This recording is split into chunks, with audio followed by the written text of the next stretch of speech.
Seguimos comentando el libro de Vygotsky, Pensamiento y Lenguaje. La niña, el niño, al expresarse con varias palabras, empieza a generar ya ideas de manera explícita. Y una idea en forma de pregunta que se vuelve muy poderosa y que es generada espontáneamente por la niña o por el niño, está aquí destacada como número 14. Es una manifestación de su habla, pero ya hacia los demás, habla externa. Y cómo manifiesta algo muy fuerte como pensamiento con una pregunta. ¿Qué es eso? El asunto es que esta pregunta la hace muchísimas veces. Tantas veces como sus ojos descubren algo que les llama la atención. Eso a lo que se refiere la niña o el niño es un objeto.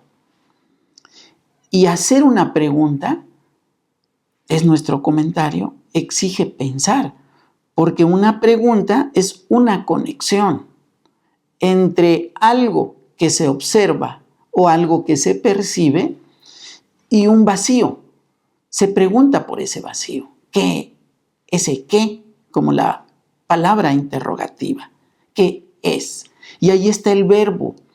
Aquí este verbo empieza a hacerse muy importante, no solo por la expresión del verbo, sino porque la niña o el niño empiezan a manejar este verbo, que es el verbo que conecta características con los objetos en los que se ubican.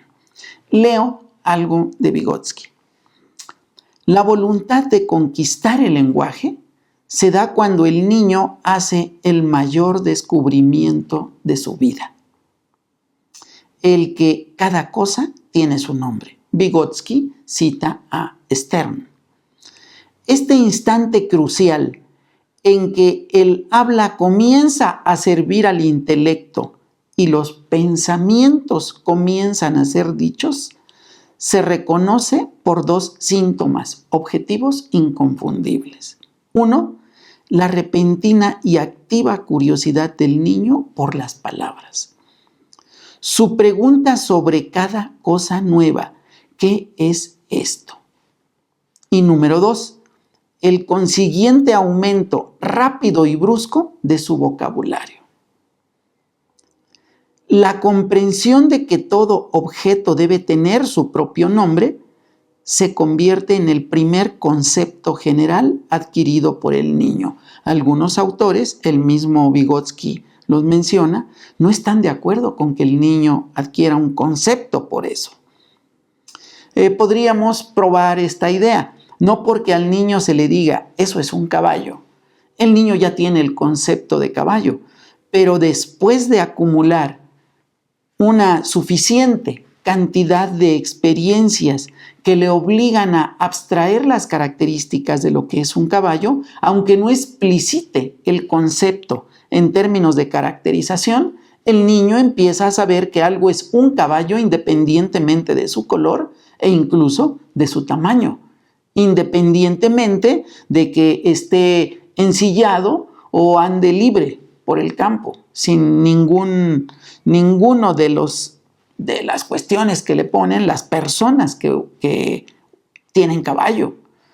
Así que el niño, nos quedaríamos aquí con la posibilidad de que ya empieza a, como dice este asunto arriba citado, a enriquecer su vocabulario, pero además algo muy importante, el poder del lenguaje. Y entonces nos preguntamos, y aquí abajo está anotado, nos hacemos una pregunta. ¿Por qué en los adultos se ha perdido esa avidez? El niño, la niña, preguntan sobre muchas cosas que les llaman la atención, preguntan el nombre, y cuando una palabra no entienden, preguntan qué es la palabra también. El problema es que en muchos adultos ni preguntan con emoción, con avidez acerca de lo nuevo, ni entienden muchas veces las palabras que usan, pero las usan. Leo nuevamente lo que está como comentario. ¿Por qué en los adultos se ha perdido esa avidez? ¿Cómo recuperarla? Al menos en la vida académica o profesional, tendría un elevado valor como actitud y por el crecimiento que provoca. Que los adultos, que los jóvenes preuniversitarios y los universitarios no quedaran satisfechos con escuchar palabras, asimilarlas, repetirlas sin entenderlas, sino que preguntaran, ¿qué es eso? Y preguntaran como preguntan los niños. Leemos otro texto de este mismo esquema. El descubrimiento del lenguaje que sirve para objetos se manifiesta por la pregunta, ¿qué es esto?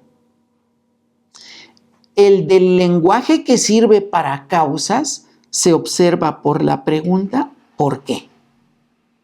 Los niños sabemos que preguntan esto. ¿Por qué? ¿A qué edades puede que el qué es esto, en cuanto pueden expresar sus ideas con 3 palabras, con 4? En cuanto pueden hacerlo y algo les impacta de lo que perciben, empiezan a preguntar por los objetos. Por eso también está un rectángulo naranja encerrando estas palabras. Pensamiento de objetos. Hace rato era un pensamiento especificador de objetos que estaban allí sin que se supieran el nombre de muchos de ellos. Pero después el niño ya no se conforma con las cosas que les dicen cómo se llaman, o la leche, o el agua, o el pan, sino ahora los niños saltan eso y empiezan a preguntar por lo que no están diciéndoles que es importante. Así que los niños empiezan a tener estas preguntas. ¿Qué es eso? ¿Y por qué es esto? Eso es nuestro comentario. Ese tipo de acciones, hacer preguntas, es pensar. Es razonar, porque razonan la palabra interrogativa con algo. Están ya indagando. Cambiamos y del 14 pasamos al concepto 15 o a la etapa 15 en este darle vueltas al pensamiento por medio de acciones de habla, propiedades y conexiones. Leemos también lo del otro rectángulo naranja. Las propiedades y conexiones, al decir conexiones, es más fuerte la similitud, la sinonimia con la palabra relaciones. Si nosotros conectamos, relacionamos. Pero las propiedades también establecen relaciones. Porque una propiedad, el color de un bolígrafo, el tamaño de un libro, el sabor de un dulce, son una relación del sabor con el dulce, del tamaño con el objeto del que se esté hablando. Entonces, esto ayuda al desarrollo del pensamiento relacional. Razonamientos intraobjeto, o sea, en el mismo objeto, esto está feo. O razonamientos interexpresiones, donde llegamos ya a las conexiones entre ideas. Leo una cita de Vygotsky. Sabemos que las relaciones adversativas, entre paréntesis está pero, aunque, o sea, que tienen ideas adversarias, antes y después del pero, aparecen en el pensamiento del niño después que las causales, como ¿por qué?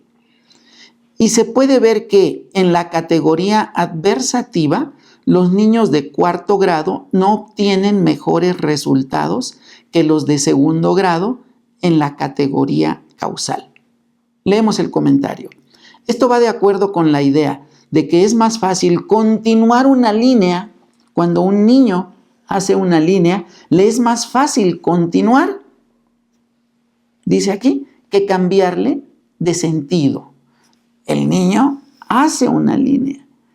Generalmente va a cambiarle de sentido cuando se le termina la hoja. Pero si no, no. Lo normal es que una tendencia continúe mientras no exista una razón o una causa para cambiarla. Así como también va de acuerdo con la secuencia de las siguientes acciones. El niño pregunta, ¿por qué esto es así? Cuando pregunta por qué, está implícito el por qué esto es así. Número 2, el niño es hasta después cuando puede responder a la pregunta, ¿por qué no es de este otro modo? Entonces, es por ello que lo adversativo aparece después que lo causal, porque lo causal puede ser que siga la tendencia. Leo otra parte de esta tabla. El segundo estadio de desarrollo del habla, el primero es el habla preintelectual, la experiencia del niño. El segundo estadio es aquel donde la experiencia del niño sobre las propiedades físicas de su propio cuerpo y de los otros que lo rodean saltan ante él. O sea, se da cuenta de sus características y de objetos que lo rodean. El niño puede operar con cláusulas subordinadas con palabras como porque, sí, el sí sin acento condicional, cuando, el cuando de simultaneidad, el pero de objeción o tipo adversativa, mucho antes de que comprenda las relaciones causales condicionales como el sí o temporales como el cuándo. Dice Vygotsky, y esta es la síntesis de lo anterior como interpretación. Domina la sintaxis del habla antes que la del pensamiento. Comentario. Las propiedades físicas de su propio cuerpo y de los objetos que lo rodean son lo que en gramática corresponden a los adjetivos.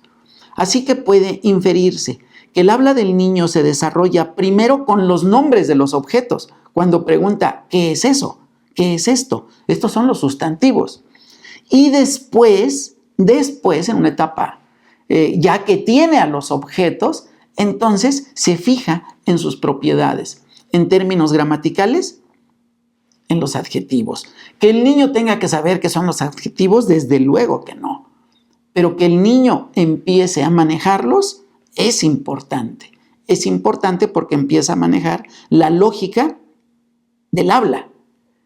Mucho más tarde hará conciencia de la lógica del pensamiento para esto y de la lógica en sí. Queda la pregunta de ¿cuándo y cómo es que surge el descubrimiento de los verbos? Esta pregunta surge aquí, pero hace unos minutos hablábamos de cuando pregunta ¿qué es eso? Ya está el verbo. Ya está el verbo. El verbo ser de cada uno de los objetos que le llaman la atención. Lo que hace surgir la hipótesis del potencial que tiene el manejo del lenguaje para el desarrollo del pensamiento. Y de ahí lo importante que es dialogar con las niñas, con los niños, dialogar escuchándolos con un respeto que es superior al de la costumbre, no escucharlos como con un tipo de comprensión a quien no puede decir las ideas, no, sino escuchándolos tratando de descubrir las ideas que dicen con la forma de su expresión y dialogar con ellos para que esto se vaya desarrollando. Estamos mirando desde esta imagen que ya tenemos allí varios tipos de pensamiento. El pensamiento especificador, el de razonamiento, el pensamiento de objetos, el pensamiento relacional, que es el de razonamiento, pero tanto relacional de una propiedad con un objeto como relacional entre expresiones. Seguimos y vamos al número 16. Ese significado. Significado, en una expresión que sintetiza el concepto, el significado es la unión del pensamiento y el habla. O sea, hablar, pero pensar lo que se está hablando. Pensar, pero decir lo que se está pensando. Y todo esto tiene como centro el significado. Está conectado, vemos el otro rectángulo, con el pensamiento que tiene sentido, el pensamiento que busca, que tiene dirección, que busca llegar a un lugar y que busca llegar a un lugar por medio de la palabra, por medio de las ideas. Leo una de las citas de Vygotsky. El pensamiento no lo genera el pensamiento, lo engendra la motivación, es decir, nuestros deseos o necesidades, nuestros intereses y emociones, algo que ya está en el centro del esquema. Una verdadera y plena comprensión del pensamiento ajeno solo es posible cuando entendemos su base afectivo-volitiva. Leo el comentario. Y la voluntad de la otra persona está en su intención. Ese pensamiento ajeno está en su objetivo. Nosotros escuchamos a una persona, pero al escucharla estamos pensando que estamos escuchando el pensamiento, los pensamientos que expresa. El centro de todo eso será su objetivo. ¿Qué es lo que pretende? De ahí que si su habla es escrita, estamos caminando ya hacia lo que pasamos hace rato, que era el número 7. De ahí que si su habla es escrita, esa voluntad será encontrada por nosotros si encontramos su propósito, su objetivo.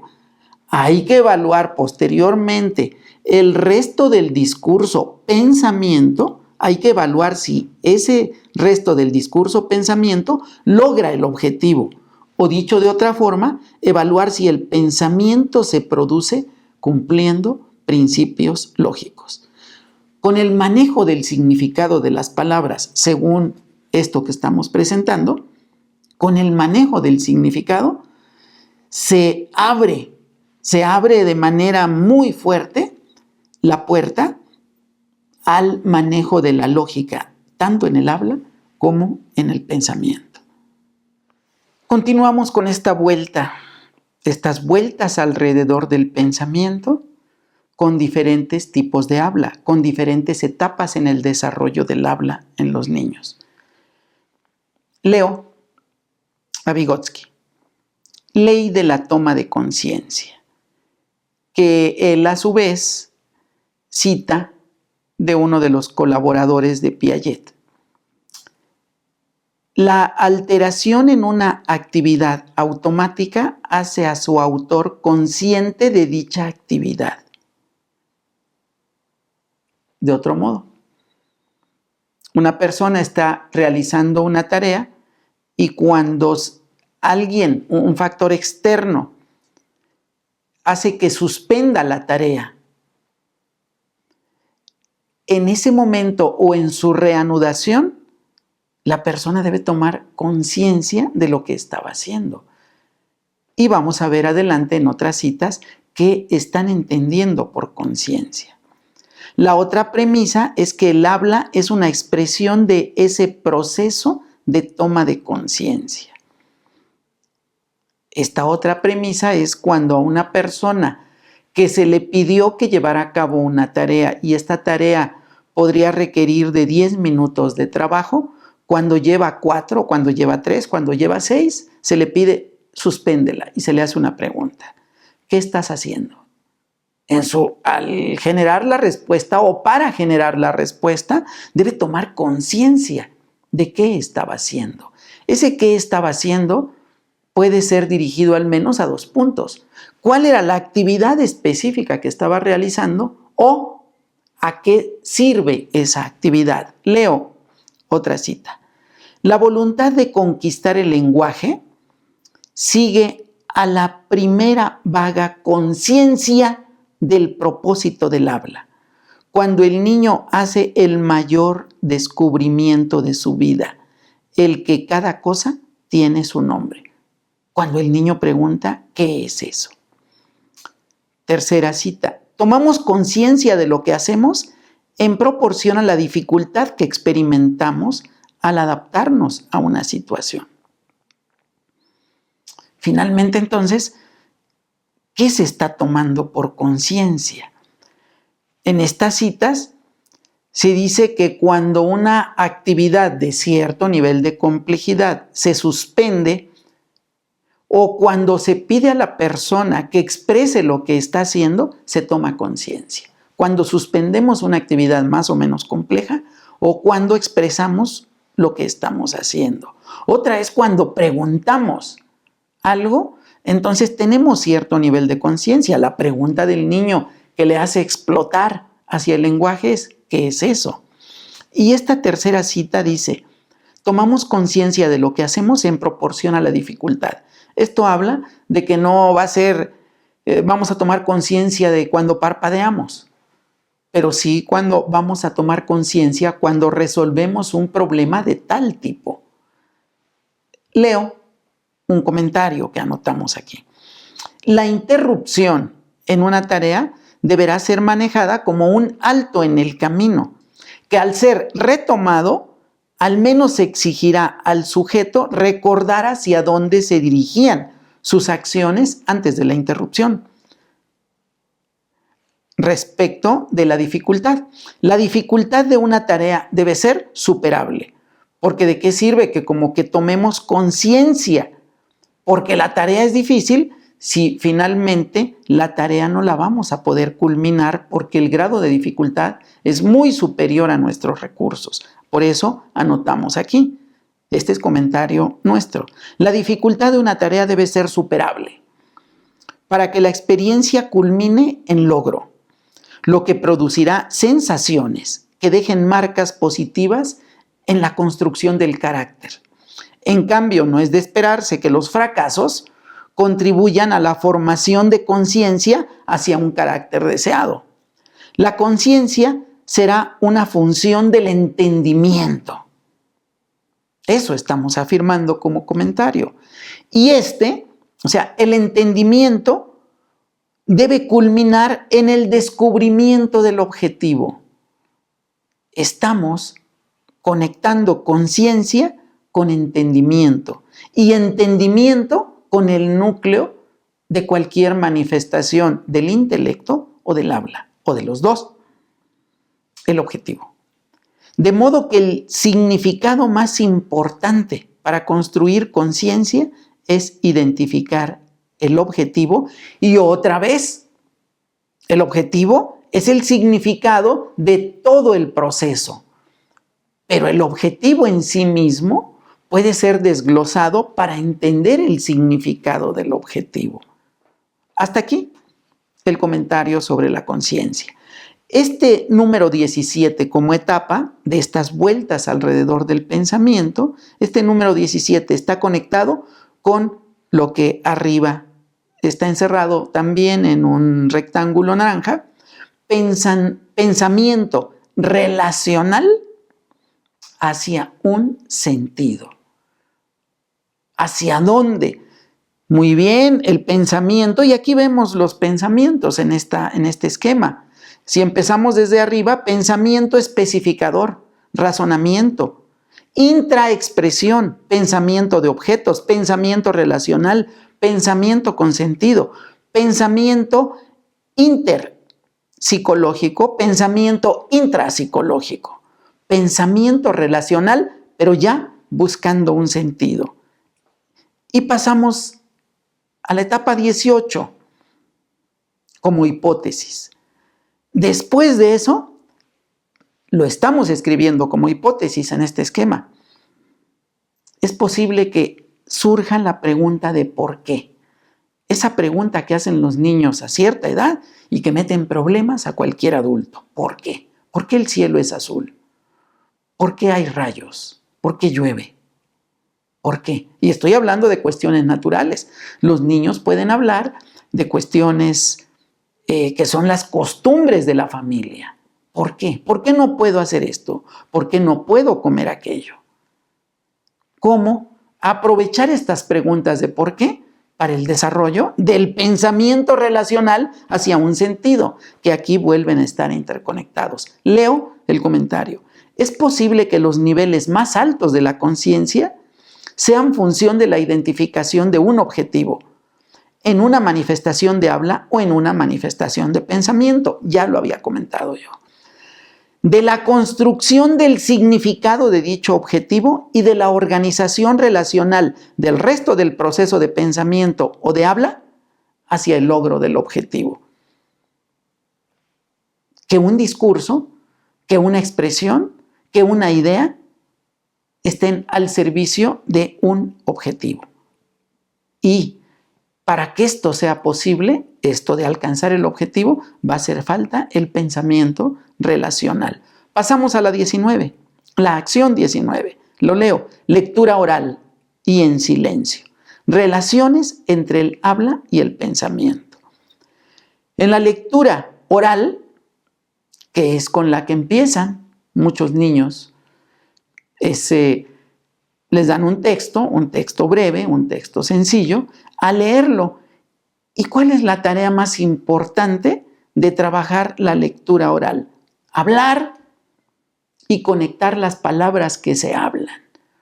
¿Para qué? Para conectar las ideas, y vuelve a conectarse con el rectángulo que está arriba de los 3 rectángulos inferiores, pues. El 17, el 18 y el 19 contribuyen al pensamiento relacional hacia un sentido. Leo una cita de Vygotsky. La palabra recibe su sentido de la sentencia. Esta, a su vez, lo recibe del párrafo. El párrafo del libro. El libro del conjunto de las obras del autor. Esta es la cita de Vygotsky. Si lo llevamos a lo de los niños, la palabra recibe su sentido de la expresión en la que se encuentra. La expresión, a lo mejor, del contexto de la situación específica en la que se encuentra el niño. Y esa situación es parte de la cultura de la familia o de la cultura en la escuela, si el niño está en la escuela. Vuelvo al punto 19, ahora a la lectura en silencio. La lectura en silencio será llevar esas palabras que en la lectura oral tuvieron que pronunciarse, que estaban escritas aquí y tuvieron que ser pronunciadas, ahora tienen que ser pensadas. Y entonces el pensamiento relacional hacia un sentido se va a dar ahí, en ese nivel, no en el de lectura, sino en el de pensamiento. Pasamos a la 20. La acción 20 es de objetos. Y volvemos en la lectura oral y en la lectura en silencio. La tarea básica de comprensión es identificar el referente. Es identificar los objetos que se mencionan, pero jerarquizarlos. ¿Cuál es el objeto central? Y esto nos lleva al pensamiento de objetos. Y en términos de discurso, nos lleva a un manejo consciente de a qué nos referimos. O sea, el pensamiento referencial, el pensamiento de objetos. Pasamos a la 21. Si ya estamos en los objetos como antes estuvimos en los objetos, después parece que es lo que se da. La gente ve las propiedades de los objetos y al ver las propiedades volvemos a estar en las relaciones y dándole vuelta al círculo que está en el centro, que es del pensamiento y lenguaje, vemos los pensamientos que se van dando y se repite el pensamiento relacional. Pasamos a la etapa 22, a 22 aquí en esta propuesta. Relaciones. Las relaciones ya las vimos antes porque son las propiedades, pero ahora, ¿a qué sirven esas relaciones? Lo que se desea es que sean intencionales para que sirvan a un pensamiento intencional. Leo, para terminar esta sección, una cita de Vygotsky. A diferencia de las otras 2 raíces del lenguaje, o sea, ¿de dónde viene el lenguaje? La expresiva y la comunicativa, cuyo desarrollo se ha encontrado desde los animales sociales inferiores hasta los antropoides y el hombre, La tendencia intencional parece salir de la nada. No tiene historia ni condicionamientos. Según Stern, es básica, primordial, surge espontáneamente de una vez para siempre. Comentario a esta cita. La tendencia intencional surge de una vez para siempre, dice Stern.